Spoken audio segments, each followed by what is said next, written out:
Bismillahirrahmanirrahim. Assalamualaikum warahmatullahi ta'ala wabarakatuh. Alhamdulillahirabbil alamin. Wassalatu wassalamu ala sayyidina Muhammadin wa ala alihi wa sahbihi ajma'in. Hadirin hadirat yang rahmati Allah Subhanahu wa taala, bertemu lagi kita dalam halaqah memahami dalam hukum hakam Allah Subhanahu wa taala dalam kita berpuasa. Hadirin hadirat yang dirahmati Allah Subhanahu wa taala, pada pengajian yang lalu kita sudah mempelajari, mengetahui, memahami beberapa perkara yang berkenaan apabila seseorang itu di dalam keadaan ataupun cukup dalam 5 keadaan yang akan kita sebutkan dan kita akan habiskan pada kali ini, maka wajiblah ke atas orang itu berpuasa. Hadirin hadirat, pada pengajian yang lalu kita sudah mempelajari bahawasanya seseorang yang muslim dan seseorang yang sudah baligh ialah wajib baginya untuk berpuasa.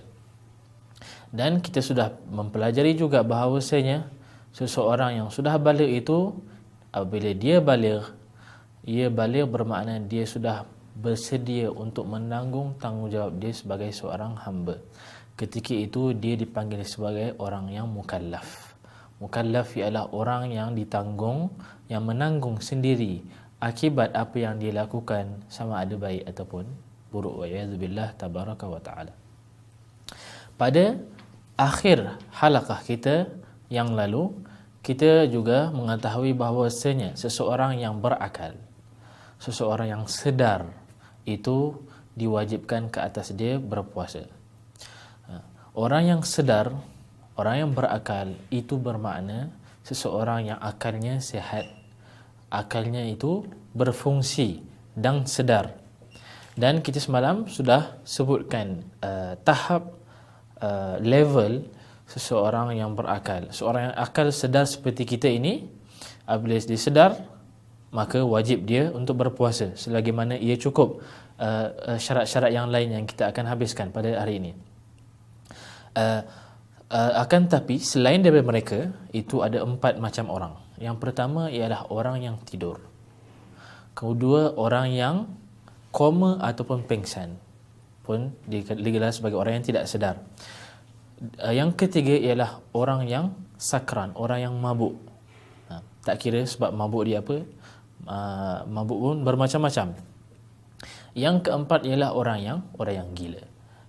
Adapun orang yang tidur, orang yang dalam keadaan yang tidur, apabila dia tidur, dan ini kemungkinan tidaklah akan berlaku selalunya, seseorang yang tidur daripada terbit fajar sehingga ke terbenam matahari, itu tidak ada. Akan tapi kalaulah seorang itu macam itu, dia ini mungkin lemah dalam berpuasa, ketika waktu sahur, dia sahur banyak-banyak, Masya Allah. Kemudian bila sudah fajar, solat fajar, tidur dia, aku nak tidur sampai sekarang hingga terbenam matahari. Kalau ada orang yang sebegini, adakah puasanya sahih? Puasanya sah.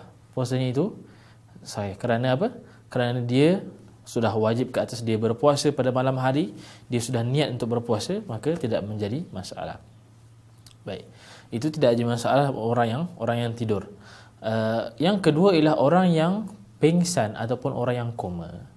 Pingsan, orang yang pingsan, dan ini banyak berlaku, ataupun orang yang dalam keadaan koma, aksiden dan sebagainya, terlantar di hospital, koma di dalam bulan Ramadan ataupun pingsan dalam bulan Ramadan, apakah yang wajib? Adakah dia wajib untuk berpuasa atau tidak?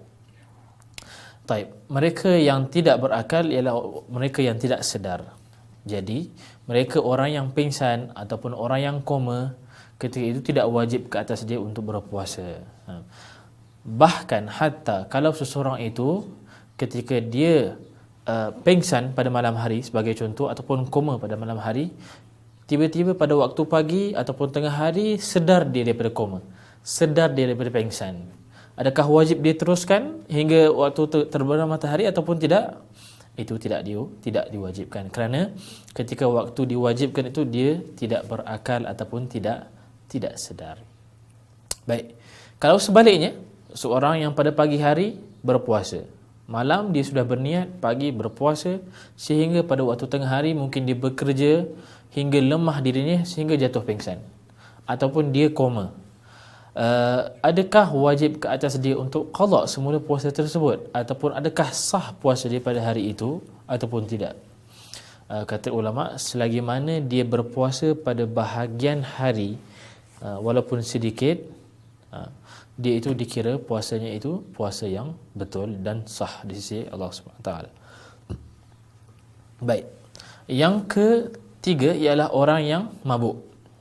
Orang yang mabuk, tak kira apa jua mabuknya itu kerana apa. Kerana mabuk mungkin kerana yang haram ataupun yang halal. Apa jua sebab mabuk dia, kalau dia itu haram mabuknya itu, maka dosa. Kalau dia sengaja mabukkan, hatta dalam masalah kita, dalam masalah pengsan ataupun koma, kalau dia saja makan ubat untuk pengsankan diri supaya dia tak rasa lapar dan sebagainya, itu dosa dia kira lain, puasa dia kira lain. Masalah orang yang mabuk begitu juga, sebab mabuk dia itu, kalau kerana dia melakukan perkara secara sengaja, maka dosa dia itu hukum lain. Tapi adakah puasa dia sah ataupun tidak, itu hukum yang lain. Baik, itu perkara yang perlu kita faham dalam hukum menjalani ibadah. Seperti orang yang solat, dia solat masya-Allah, tapi dia solat dengan pakaian yang dicuri daripada orang yang lain. Adakah solat dia itu sah ataupun tidak? Puasa dia ataupun solat dia sah. Solat dia itu betul selagi mana cukup syarat-syarat dia. Akan tapi kerana sifat dia ataupun kerana perbuatan dia mencuri orang yang lain, pakaian orang yang lain, jadi solat dia itu solat yang sah, akan tapi bersama dengan dosa. Begitu juga masalah puasa, seorang yang mabuk, seorang yang pingsan dan sebagainya, kalau kerana sebabnya itu sebab yang dia sengaja lakukan, hanya kerana untuk lari daripada untuk tidak berpuasa dan sebagainya, maka hukum dia dosa. Soal puasa ataupun tidak, puasanya dikira sahih, dikira puasa yang betul. Baik, yang terakhir ialah orang yang gila. Orang yang gila ini seorang yang keluar daripada akal dia habis. Seorang yang gila ini, dan gila bermacam-macam, ada yang gila sebentar, ada gila yang terus menerus. Seorang yang gila walaupun sebentar sahaja di waktu pagi ketika berpuasa, itu membatalkan puasa dia. Bermakna kalau contoh pada pagi ini dia berpuasa pada permulaan pagi, sehingga waktu tengah hari gila, mungkin dia ada penyakit gila dia, waktu itu ataupun hari itu diwajibkan ke atas dia untuk qada semula puasa, kerana puasanya tidak sah. Jadi itulah syarat yang ketiga. Perkara yang ketiga ialah apabila seseorang itu berakal, sedar, dalam keadaan sedar, wajib dia itu berpuasa. Selagi mana dia tidak sedar, selagi mana dia itu pingsan, ataupun dia itu koma, ataupun dia itu mabuk, ataupun dia itu gila, maka puasanya tidak wajib. Tidak wajib kita, bermakna kalau tidak wajib, tidak perlu dia qada semula. Seorang yang pingsan, kemudian bila dia pengsan, bangun dia, perlu tak dia qada semula puasanya? Tidak perlu, selagi mana dia sempat beberapa minit dalam paginya itu dalam dia keadaan dia berpuasa. Taib. Kemudian itu yang ketiga, apabila seorang itu sudah kita pelajari, seorang yang Muslim, Islam, orang yang sudah baligh, orang yang sudah berakal, yang sedar. Yang keempat ialah apabila seorang itu berkuasa, berkemampuan untuk berpuasa. Makna orang yang berkemampuan untuk berpuasa ialah sama ada kemampuan badan dan kesihatan, ataupun kemampuan dari segi diberi izin oleh syariat Islam. Ada sebahagian golongan Allah Subhanahu Wa Taala tidak mengizinkan mereka ini berpuasa. Ini khusus untuk para muslimat yang mempunyai uzur, sama ada haid ataupun nifas. Mereka ini Allah Subhanahu Wa Taala haramkan dia untuk mereka ini untuk berpuasa. Bahkan ibadah mereka ketika itu ialah supaya tidak beribadah. Ibadah seorang perempuan yang dalam uzur ialah apabila dia tidak beribadah. Itu suatu yang perlu kita fahami bagi kaum muslimat. Allah Subhanahu Wa Taala tidak melarang orang-orang muslimat yang uzur untuk tidak beribadah bukan bermakna Allah tidak mahu mereka beribadah. Bahkan kita kena faham perempuan yang diharamkan untuk beribadah kerana itu ibadah mereka kepada Allah Subhanahu Wa Taala. Ibadah mereka supaya jangan beribadah yang biasa yang kita lakukan.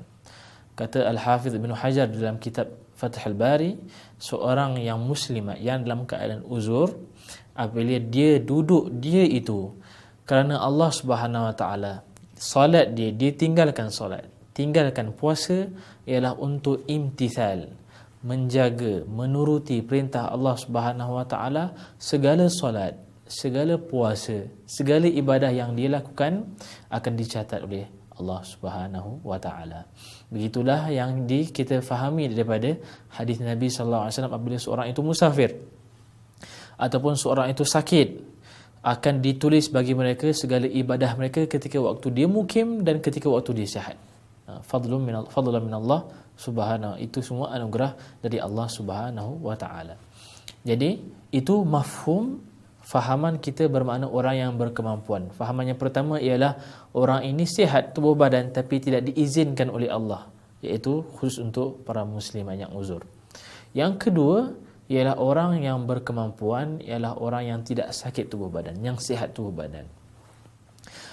Berlainan orang yang sakit tubuh badan, sama ada sakit zahir ataupun sakit tua.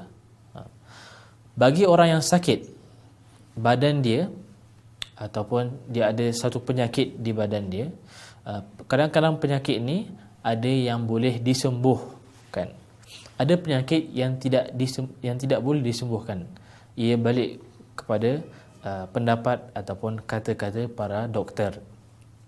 Apabila satu penyakit yang tidak dapat disembuhkan, penyakit itu akan berterusan sehingga akhir hayat dia, ketika itu tidak wajib baginya untuk berpuasa. Yang mana penyakit dia ini bukanlah penyakit biasa, penyakit yang membawa dia untuk tidak mampu untuk berpuasa. Maka ketika ini tidak wajib dia untuk berpuasa, bahkan hanya perlu membayar fidyah. Fidyah ini insya-Allah kita akan pelajari yang dengan lebih lanjut. Fidyah ini ialah dengan kita membayar satu hari yang kita tidak puasa dengan satu cupak. Satu cupak lebih kurang dalam 600 gram. 600 gram perkiraan timbangan pada zaman sekarang ini. Jadi seorang yang sakit, kalau sakitnya itu berlarutan, berterusan sehingga boleh menjejaskan kesihatan dia, kalau dia berpuasa, maka dia tidak dituntut oleh Allah untuk berpuasa, bahkan dituntut hanya untuk membayar fidyah. Berlainan dengan orang yang sakit, tapi sakitnya itu akan sembuh pada bila-bila masa, pada masa yang akan datang. Jadi ketika itu sakitnya itu bila mana akan sembuh, ada waktu sembuh, ada kemungkinan untuk sembuh, maka ketika itu tidak diwajibkan dia berpuasa. Kalau dia sakit boleh menyakitkan dia untuk berpuasa, tapi wajib ke atas dia untuk qada semula. Wajib di atas dia untuk qada semula puasa mereka. Baik. Itu bagi mereka yang tidak berkemampuan kerana sakit tubuh badan. Jadi kita sudah tahu sakit tubuh badan sama ada sakit yang berlarutan hingga akhir hayat ataupun sakit yang tidak ada ubat, ataupun sakit yang ada ubatnya dan dia boleh akan sihat pada bila-bila masa, pada masa akan datang. Itu habis. Kita bagi tentang orang yang sakit tua. Ini kebanyakan orang yang sakit tua, kadang-kadang dia ini sudah tua, sakit. Jadi bila dia sakit, dia tidak mampu untuk berpuasa. Apabila seorang itu tidak mampu untuk berpuasa kerana sakit tubuh badan ataupun sakit tua, maka Allah Subhanahu Wa Taala berikan keringanan untuk tidak berpuasa juga. Tidak wajib ke atas dia untuk berpuasa kerana tidak mampu, bahkan wajib ke atas dia untuk membayar fidyah, seperti mana orang yang sakit berlarutan yang kita sebutkan sebentar tadi. Jadi secara ringkasnya kita fahami seorang yang berkemampuan itu wajib dia berpuasa. Akan tapi bila dia tidak berkemampuan, seperti orang musliman yang uzur, itu tidak wajib dia berpuasa, wajib qada semula puasa dia.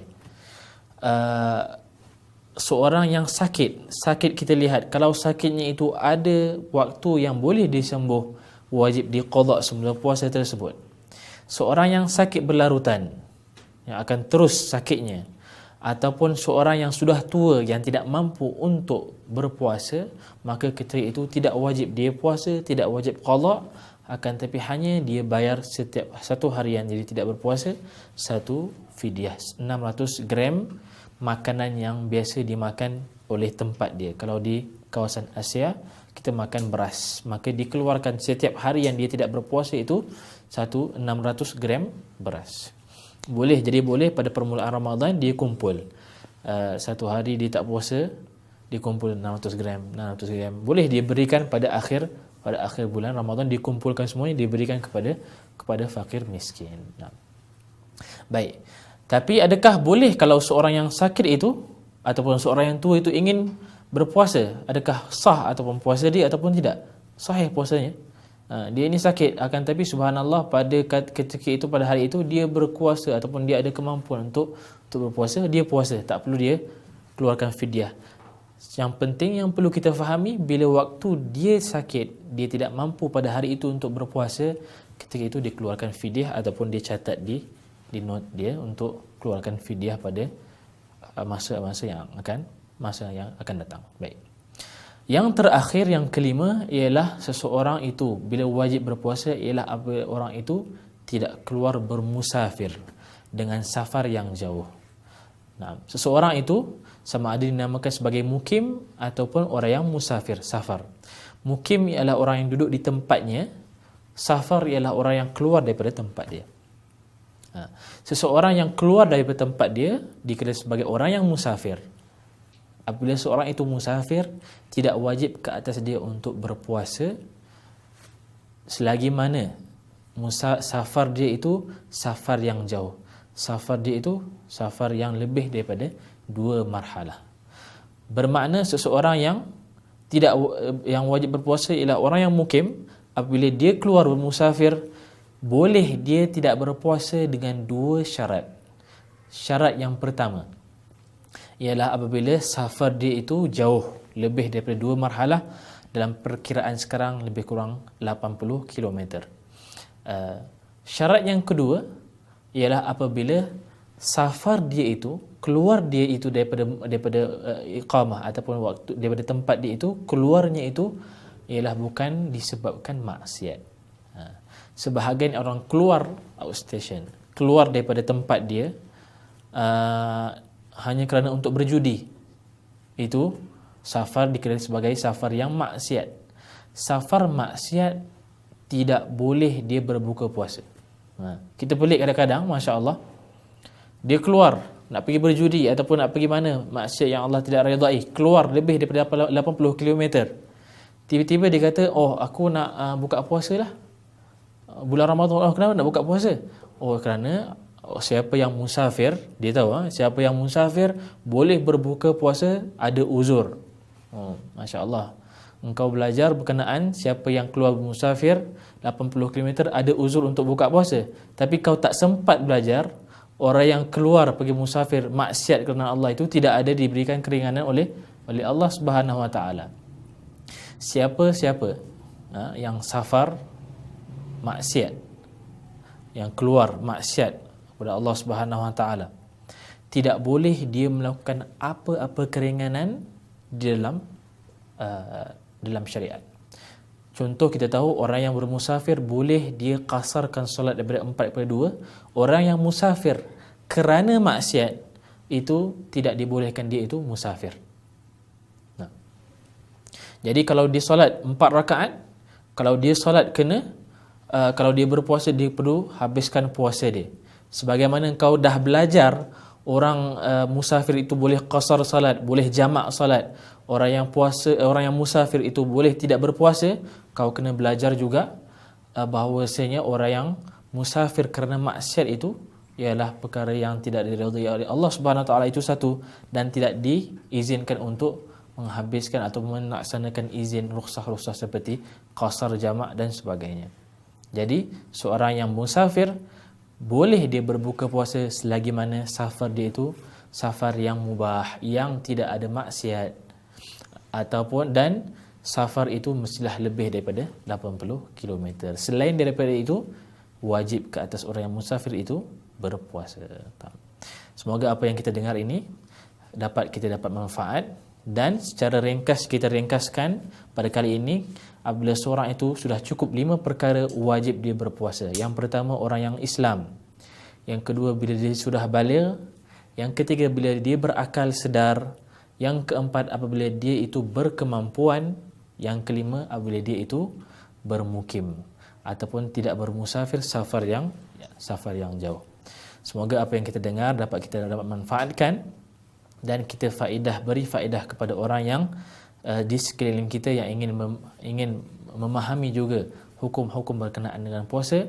Aqul qawli hadza wa astaghfirullahal azim wa li wa lakum. Semoga apa yang baik itu dari Allah dan apa yang buruk itu daripada kesalahan diri saya sendiri. Wassalamualaikum warahmatullahi taala wabarakatuh.